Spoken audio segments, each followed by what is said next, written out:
The Pretty Psych Professor here with an important conversation. In 2011, my college professor mom was diagnosed with Alzheimer's. I was ill prepared. What I want to share with you is what I would do if that happened today. I learned a lot of things along the way. Some things I received from professionals. One of the most important directives that I received from her doctor, not regarding my mom, but regarding me. Her doctor said to me, it is imperative that you start working out and caring for your mental health as the primary caregiver for your mother. It is the best advice that I've ever been given regarding caring for my queen through Alzheimer's. Now, what else would I do that I learned myself along the way? Mom's money was in several bank accounts. My mother did very well as a professor. I would not be on any of her bank accounts. Do not make yourself a co on any of your parents or the person that you're caring for on their bank accounts, for the reason, if you owe anyone, which I did not, if you owe anyone, they can seize your person's bank account, your family member. What you want to be is power of attorney on the bank account. You do not want to be a cosigner on the bank account. Number two, before they descended further, my mom was diagnosed at stage 5. Before they descend further, you need to have conversations with them about what they own. I learned further into mom's decline that mom owned 2 houses in North Carolina. Had no idea. The city, small town, I don't even remember at this point, a small town in North Carolina, their controller called me and asked me, what did I want to do with the home? Had no idea. We need to have these conversations. My mom I'm tongue-tied. This is such a difficult subject. My mom owned 2 houses that I had no idea about. I was long time out on my own, living with my family. I didn't know all of the financial moves my mother was making. We could have made better decisions had I thought to have those conversations. So we've talked thus far about banking and real estate. You need to ask your parent before there is further decline what their wishes are, such as do not resuscitate, things like that. How do they want to be buried? You want to respect their wishes. That is number 3. Number 4, I would get some estate planning, because I did not know that when your person passes away, every creditor that they have is notified.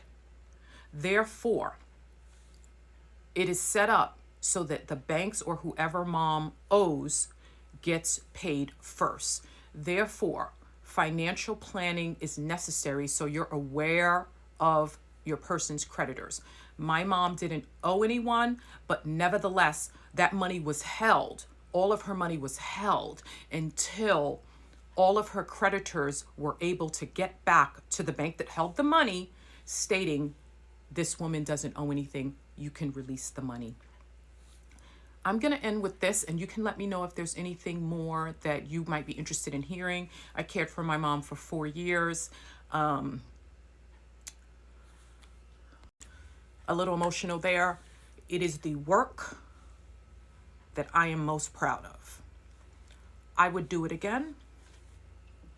I left my career to care for her. I would do it again. But this last caveat is important. You must make sure when your person makes you power of attorney that you are power of attorney over many domains. There is actually parts of the power of attorney form that indicate real estate, health, finances, banking. All of those must be checked, or you're not able to liquidate their real estate. You're not able to go into their bank account. Make sure all of those things are checked. I actually have one more. Mom owned a bunch of furs.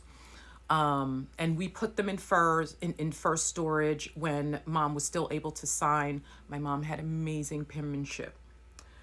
I made the error of not also signing as someone who could pick up.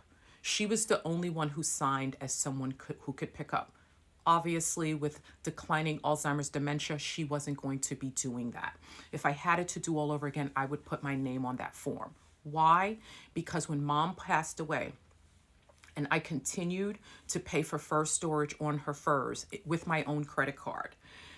4 years passed, I decided that I wanted to be in possession of my mom's items. I was maybe on the end of grieving, and I wanted those beautiful furs for my sister and I in my possession. I go to pick them up.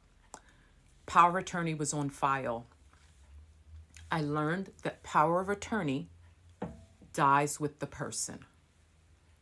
I had to go through so many hoops to obtain my mom's furs back.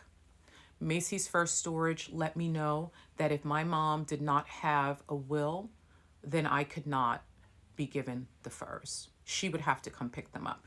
They were uninterested in the fact that mom had passed on. I explained to them that a college professor did not have a will. We had taken care of her financial decisions before she became ill. They refused to turn over those furs to me.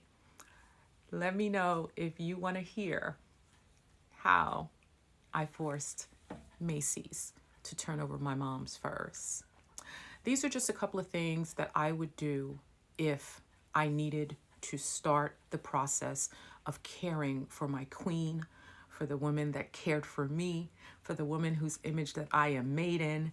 And I will end with saying, I will do it again. Yes, I'm a little choked up, but let me know if you want to hear any more about planning for proper care financially and medically for your person, so that all that they worked for goes where it should, and that is to her children and other offspring or relatives. Do let me know down below. This is the Pretty Psych Professor. Have a great day.